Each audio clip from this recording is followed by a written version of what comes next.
Kalau kita pengen diselesaikan urusan kita, selesaikan urusan orang. Jangan tunggu, gua beresin dulu urusan gua, ntar baru nolong yang lain. Enggak, kebalik. Kalau kita pengen urusan kita cepat beres, cepat diselesain sama Allah, cepat ditolong, cepat dikasih keajaiban, surprise segala macam, ya udah tolong orang dulu.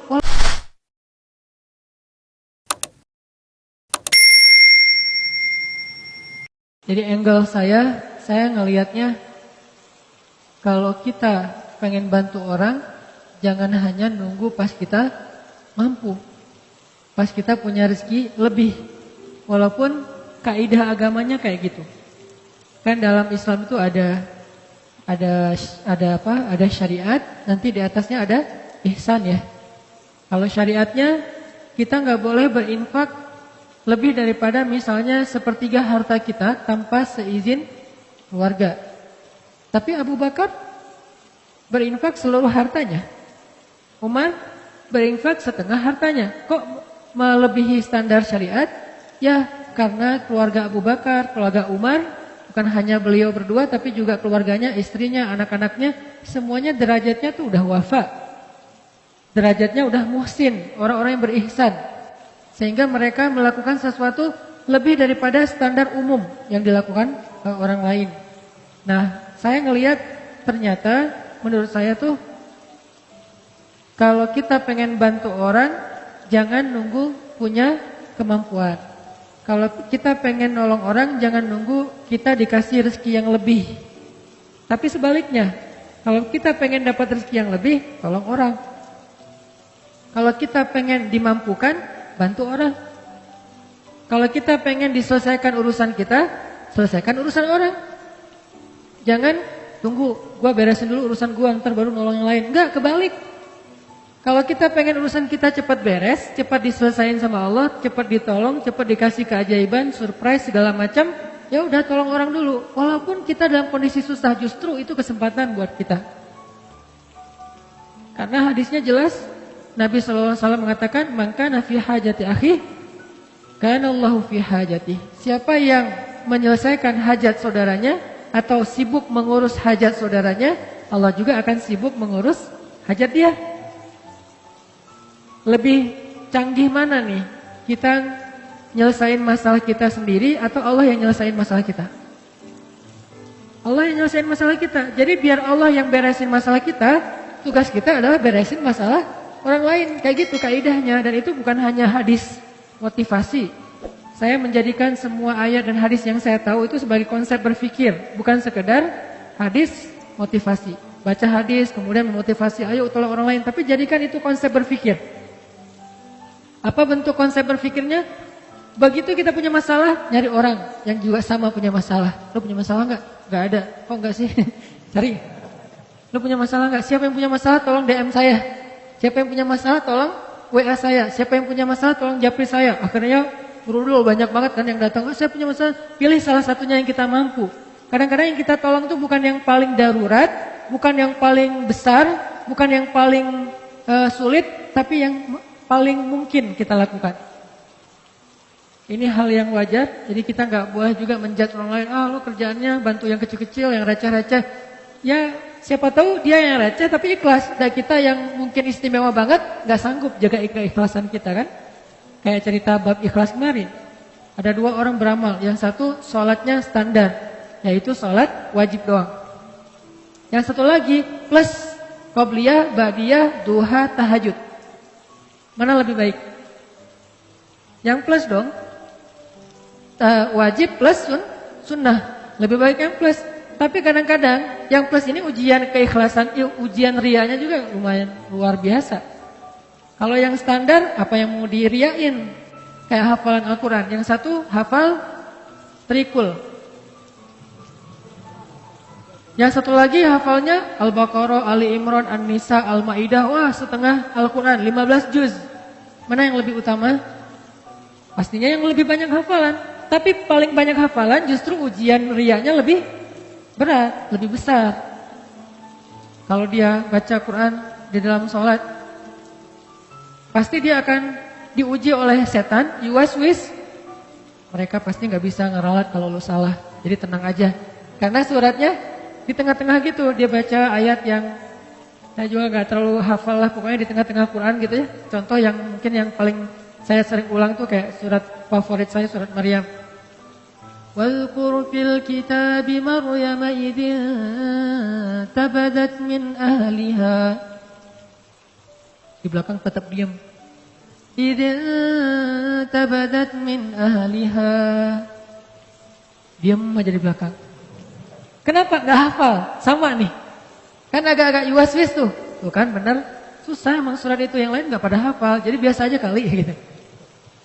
Dan makmum ini macam-macam karakternya. Dan jadi ada karakter imam, ada karakter makmum. Imam kadang-kadang kayak gitu, caper gitu kan, baca ayat susah-susah, udah gitu mentok al-ikhlas. Idza tabadat min qul huwallahu ahad. Imam. Makmum ada juga yang unik. Uniknya apa? Giliran ayatnya dia enggak hafal, diam. Giliran ayatnya yang semua hafal, semuanya benerin. Ayatnya misalnya standar lah ya. Amma yatasaalun 'anin naba'il 'azim. Serentak satu masjid. Alladzi hum fi mukhtalifun. Wah, serentak semuanya. Kenapa enggak serahin aja di depan? Kan udah ada imam pengganti di belakang teh. Di belakangnya imam. Kenapa enggak dia aja yang benerin? Kenapa semuanya serentak satu shaf pertama hufaz semua itu hafiz? Kebenaran suratnya populer. Kalau giliran suratnya sulit, semuanya diam. Kenapa? Takut riya. Kenapa makmum pada diam? Takut riya, Ustaz. Jadi masing-masing punya karakter. Artinya jangan remehin. La tahqiranna minal ma'rufi syai'a. Janganlah kalian meremehkan kebaikan sekecil apapun. Kadang ada teman kita kebaikannya itu sepele, cuman rapihin sendal doang depan masjid. Cuman meriksa keran doang yang kalau nggak terlalu rapat menutupnya dia rapetin. Tapi amal yang dia lakuin itu karena diremehin orang, jadi nggak ada peluang riya. Sedangkan kita amal yang kita lakuin karena berpotensi dipuji oleh orang lain, berpotensi juga buat riya. Makanya buat saya sih udah lakuin aja apa yang kita mampu. Tolong orang semampu kita. Kalau mau lebih sedikit gambling karena kita yakin sama Allah, ya udah lakukan yang lebih berat daripada yang kita mampu. Sesekali coba kayak gitu. Kalau buat saya tuh kayak akidah challenge. Kan sekarang orang challenge-nya macam-macam ya. Ada yang kalau yang di YouTube ada yang ngeprank temennya lah. Apalagi yang terbaru keluar dari mobil terus joget-joget gitu. Gak ngerti juga maksudnya apa gitu. Ya terserah deh, itu mah ekspresi orang lah ya. Saya gak mau menjudge. Yang jelas ternyata dalam Islam juga ada challenge-challenge yang keren gitu. Akidah challenge itu kayak gimana? Gambling. Dalam arti kita mengambil resiko, kita mengambil sesuatu yang menurut kita agak sulit, tapi kita berserah diri kepada Allah, itu kan keren ya. Salah satunya apa? Akidah challenge. Meninggalkan satu pekerjaan yang kita yakin itu enggak halal, lalu kita mencari pekerjaan yang lain yang halal tapi enggak yakin nemu apa enggak. Ini kan agak bertaruh kan? Nah, disinilah ada iman atau akidah challenge-nya. Dan dengan akidah challenge, akhirnya kita akan menemukan kebesaran Allah. Siapa yang pernah nerapin akidah challenge dalam hidupnya? Ibunya Nabi Musa. Ketika Allah mengatakan kepada ibunya, "Idh auhayna ila ummika ma yuha, an qadhifihi fit tabut, faqadhifihi fil yammi, falyulqihil yammu bil sahil, ya'khudhu aduwwul li wa aduwwullah." Itu berat banget loh. Ketika Allah berfirman kepada ibu Musa, "Hanyutkanlah bayimu ke sungai Nil." Supaya apa? Supaya dia nanti kemudian akan ditemukan oleh musuhku dan musuhnya. Kan berat nih. Ya Allah disuruh hanyutkan, malah bukan diselamatkan, malah ditemukan oleh musuhnya. Ini akidah challenge, ini iman challenge banget buat ibunya Musa. Dan kata Allah, la takhafi, jangan takut. Inna radduhu ilaiki wa ja'iluhu minal mursalin. Kami pasti akan kembalikan dia kepadamu. Akhirnya dihanyutkan oleh ibu Musa. Lalu Allah Subhanahu wa taala singkat cerita mengundang kembali ibu Musa ke istana untuk menyusui bayinya yang sedang kehausan di istana. Akhirnya kembalilah bertemu antara Musa dengan ibundanya, bahkan dengan keluarga besarnya. Ini namanya akidah challenge menurut saya nih. Atau Musa juga pernah akidah challenge kayak gitu ketika Allah bertanya dan Allah Maha tahu jawabannya. Wa ma tilka biyaminika ya Musa? Apa yang di tangan kananmu wahai Musa? Kenapa Allah nanya Padahal Allah tahu jawabannya. Tidak semua pertanyaan di dalam Al-Quran artinya karena nggak tahu. Ada pertanyaan karena nggak tahu, ada pertanyaan karena nguji, ada pertanyaan karena ingin menegaskan berita. Dan ini pertanyaan Allah ingin menegaskan berita bahwa itu tongkat, bukan ular. Sehingga Allah nanya, "Wa ma tilka biyaminika ya Musa?" Apa yang di tangan kananmu Musa? Musa yang ngomong, Musa yang bicara. Qala hiya 'asaya atawakka'u 'alaiha wa ahushu biha 'ala ghanami wa liya fiha ma'aribu ukhra. Ini adalah tongkat ya Allah. Siapa yang ngomong? Musa. Artinya itu benar-benar tongkat, bukan doktrin. Allah enggak mengatakan Musa itu tongkat ya. Ya Allah enggak. Allah nanya, apa itu Musa? Kata Musa tongkat. Berarti kamu yang bilang tongkat ya, bukan aku gitu, bukan Allah. Akhirnya aku pakai untuk hiking. Atawakka'u 'alaiha. Untuk apa itu? Untuk naik gunung. Apa istilah kita? Ya mudah-mudahan tidak ada yang memasalahkan. Hiking. Karena itu memang benar kayak gitu kan? Untuk hiking, kalau di zaman kita kayak trekking gitu kan, istilah-istilah kita kan ya, untuk naik gunung pakai tongkat. Wa husyu biha 'ala ghanami. Saya pakai untuk menggembalakan ternak-ternak. Waliya fiha ma'aribu ukhra, dan beberapa fungsi yang lain lah. Terus kata Allah, alqiha ya Musa. Coba kamu lempar wahai Musa. Fa alqaha fa idza hiya hayyatun tas'a. Lalu tiba-tiba ketika Musa melemparnya, dia menjadi ular yang merayap-rayap. Kemudian Allah kasih challenge buat Musa. Apa challenge-nya? Khudha. Coba kamu ambil Musa. Ini challenge buat Musa. Biar Musa makin yakin sama Allah. Dikasih ujian dulu. Khudha la takhaf. Sanu'iduha siratahal ula. Gak usah khawatir. Berarti Musa khawatir. Karena Musa ngeliat, aduh ini ular dalam hidup Musa. Musa belum pernah megang ular. Sekarang disuruh pegang ular sama Allah. Khudha. Pegang ular. Dan ini bukan ular biasa yang ditemukan di hutan. Ular, bahasa kita jadi-jadian. Kan lebih ngeri ya. Kalau ular biasa, dan kita juga jarang megang. Gak pernah megang, malah kecuali di kebun binatang. Itu juga didampingin pawangnya.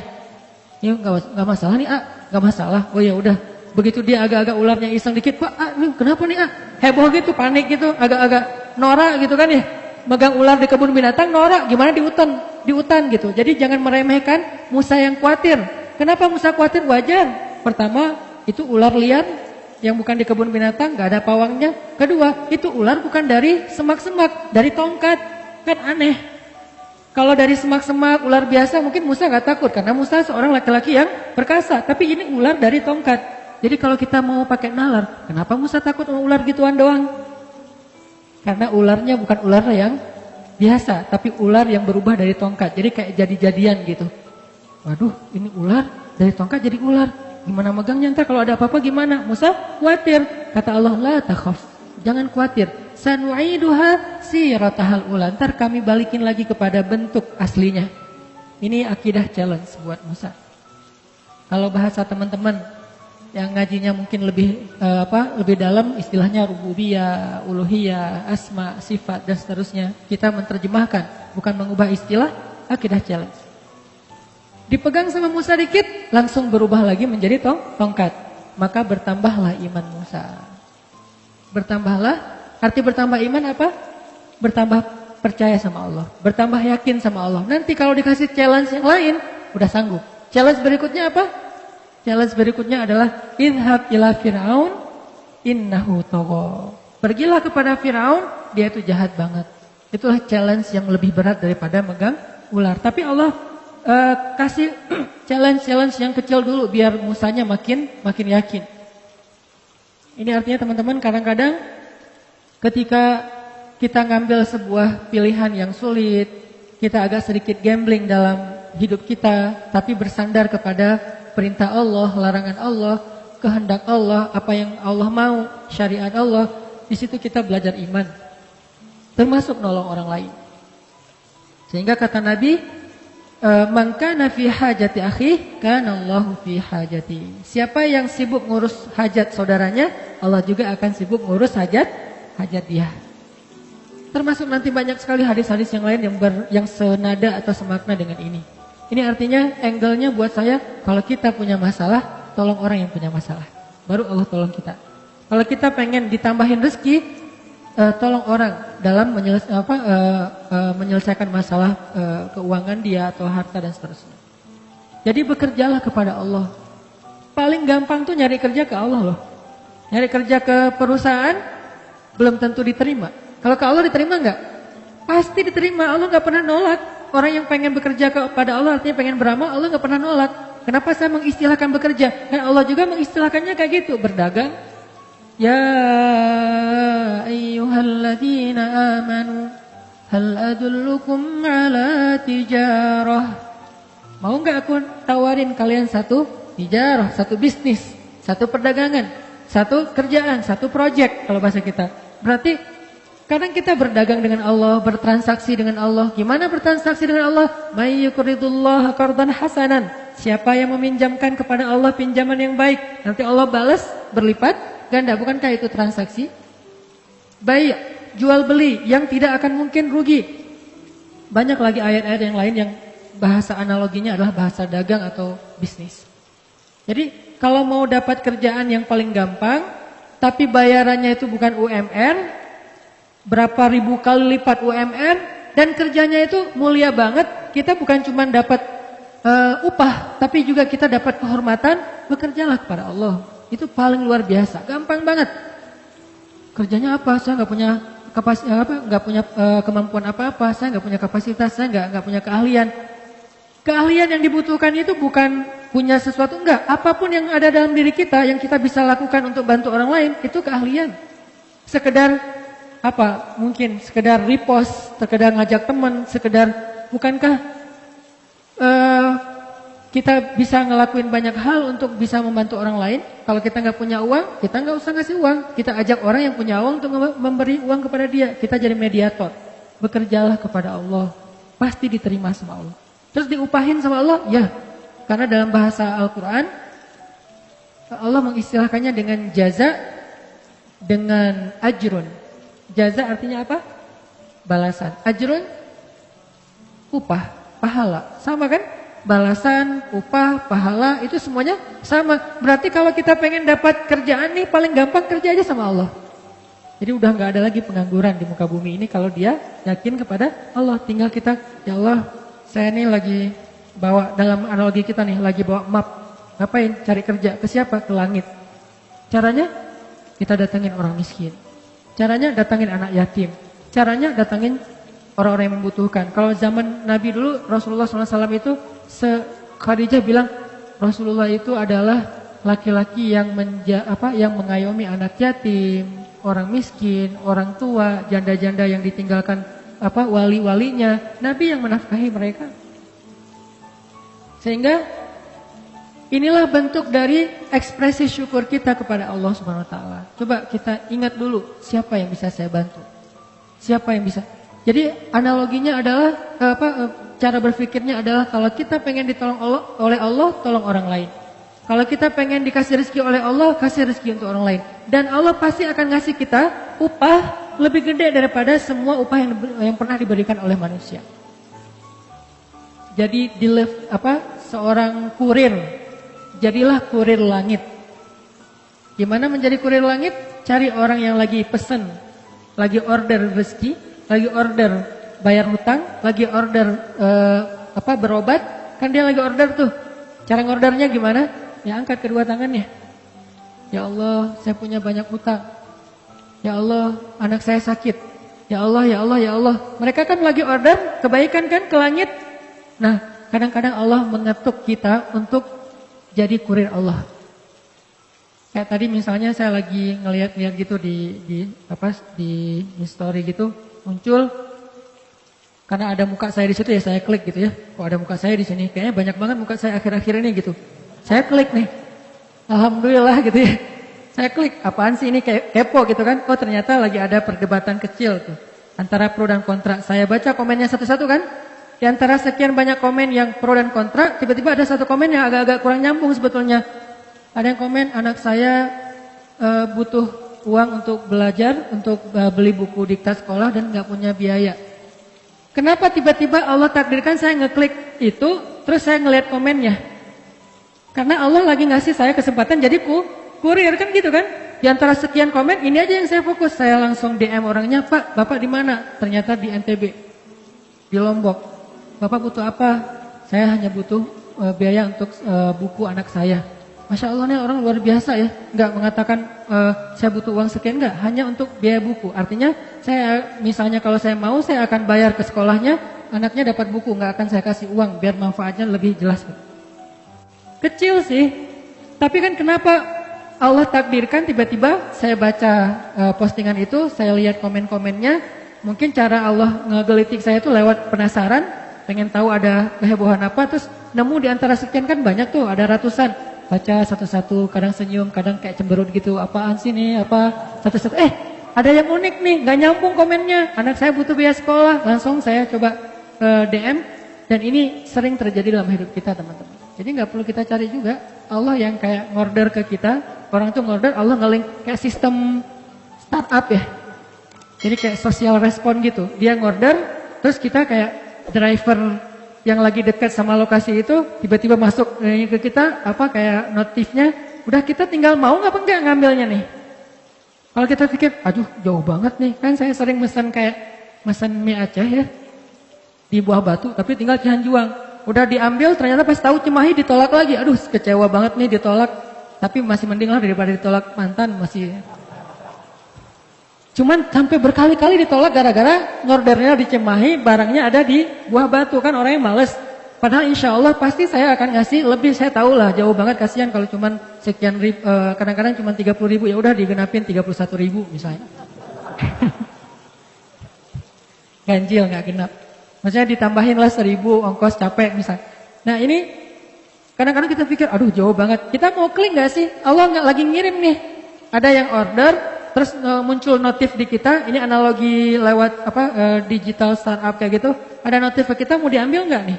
Begitu kita klik, kita ambil, maka Allah Subhanahu Wa Taala langsung transfer balasannya, upahnya, pahalanya ke saldo kita. Dan Allah kalau transfer biaya kurirnya itu lebih gede daripada semua biaya kurir yang pernah ada di muka bumi. Gede banget Allah ngasihnya. Kan berarti gampang kan cari kerjaan? Cari aja kerja ke langit. Dan Allah sering banget ngasih notif ke kita, tinggal kita ambil apa enggak. Nah ini artinya ternyata cara kita pengen kaya, pengen sukses, pengen bahagia, pengen ditolong tuh bukan nunggu beres urusan kita baru nolong orang lain. Tapi nolong orang lain supaya beres urusan kita.